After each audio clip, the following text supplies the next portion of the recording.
Gol. Honzo! B2. Upekej se pekáčko. Dobrý to. Nebo tě vyhodím do popelnice. Já Honzo! tě pak zahodím. Hele. Tohle nikde nevysvětlíš, až to někdo uvidí. Upekej se pekáčko.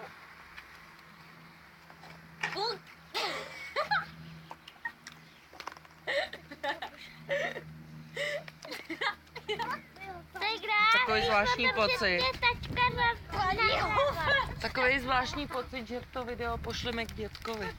Jo!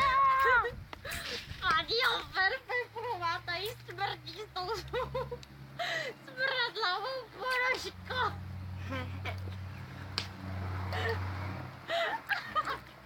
Hej, já jsem ty jointy házel někam jinam, ty ale jsem nevím vůbec je tam.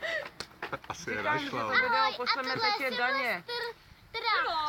Tohle jsou čarodějnice. Tady Míša Svrňák a tady je naše největší ostuda. Ahoj! Já budu ty ho perfekt.